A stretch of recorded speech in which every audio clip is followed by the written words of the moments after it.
কারো শান্তির ঘুম কেড়ে নিয়ে তুমি শান্তিতে কিভাবে ঘুমাও? তোমার কি অনুশোচনা হয় না? প্রথমে আমাদের রিলেশনটা ছিল 2 মাস, এরপর যোগাযোগ বিচ্ছিন্ন ছিল। হঠাৎ 5 বছর পর আমাকে কল দেয় আর বলে আমরা কি আবার রিলেশনে আসতে পারি না? তখন আবার রিলেশনশিপে আসলাম। 3টা বছরের সম্পর্ক আমাদের। আমি তখন ইন্টার ফার্স্ট ইয়ারে উঠি। হঠাৎ একদিন ও কলেজে এসে আমার সাথে সময় দেয় এবং তখনকার ওই মুহূর্তটা আসলেই খুব সুন্দর ছিল। আমি ওর জন্য গোলাপ নিয়ে যাই আর ও অনেক হাসি খুশি ছিল। কিন্তু বেশ কিছুদিন পরে জানতে পারি ও আমার সাথে টাইম পাস করতেছে। তখন আমার খুবই কষ্ট হয়। চাইলেই দুজন দেখা করতে পারতাম না। আমি তার সাথে তখন যোগাযোগ বিচ্ছিন্ন করে দেই। কিন্তু সে তখন আমার খোঁজখবর রাখতো আমার সকল বন্ধুদের কাছ থেকে। আমি একদিন নিজে চোখে দেখি আমার এলাকার একটা বড় ভাইয়ের সাথে বাইকে ঘুরতেছে। আমি তখন জানতে পারলাম তার সাথে নাকি সে রিলেশনে আছে আর ও নাকি বড় ভাইকে অনেক ভালোবাসে। আমি তখন একটা হাসি দিলাম আর ভাবলাম এর নামই মেয়ে মানুষ। এছাড়াও আরো অনেক ছেলের সাথে তার সম্পর্ক ছিল। সেই ছবি আমাকে একজন পাঠায়, তখন খুব ঘৃণা লাগতেছিল। তারপর ওই বড় ভাইয়ের সাথে কুয়াকাটা যায় আনন্দ করতে, ঘোরাঘুরি করতে। এগুলো কেমনে পারে একটা মেয়ে মানুষ? আমার মান সম্মান ধুলোয় মিশে গেছে। আমার তখন অনেক ঘৃণা লাগতেছিল। আমি কার জন্য এতদিন কি করলাম? ওর জন্মদিনে আমি প্রতি বছর ওরে সারপ্রাইজ দিতাম আর অনেক খুশি হতো। আর ওরে খুশি রাখার জন্যই হয়তো আমি ছিলাম, কিন্তু এখন নাই। গত 4 মাস আগে আমাকে অনেক ডিস্টার্ব করে কল মেসেজ দিয়ে যে রিলেশনে আসার জন্য, কিন্তু আমি সবকিছু থেকে ব্লক করে দিই। বিচ্ছিন্নর বয়স প্রায় 2 বছরের বেশি হয়ে গেল। অবশ্য এখন আমাকে অনেক নতুন নতুন আইডি খুলে মেসেজ দেয়, কিন্তু আমি বুঝতে পারলেই ব্লক করে দিই। কারণ ওর বাইক অনেক পছন্দ ছিল, কিন্তু তখন আমার সেই সামর্থ্য ছিল না। আমি ছিলাম তখন বেকার। আজকে আমার কাছে অনেক টাকা আছে, ওইরকম বাইক কেনার মতো ক্ষমতা আল্লাহ আমাকে দিয়েছেন, কিন্তু ওই মানুষটাকে আমি ঘৃণা করি।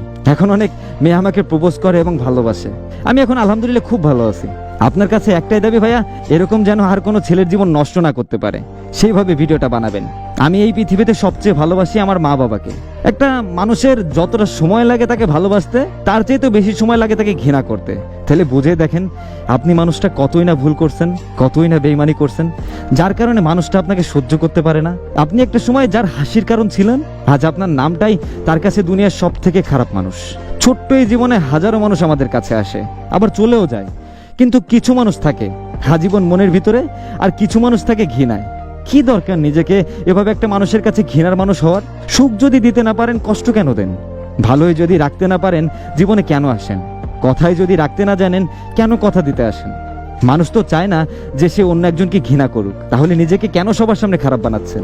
একটা কথা হয়তো জানেন না, আপনিও একটা দিন কেউকে ভালোবাসবেন, মনের অজান্তেই ভালোবাসবেন, আর প্রচন্ড পরিমাণে ভালোবাসবেন। আর সেদিন আপনি অন্যদের সাথে যা যা করছেন সেই মানুষটাও ঠিক আপনার সাথে তাই করবে।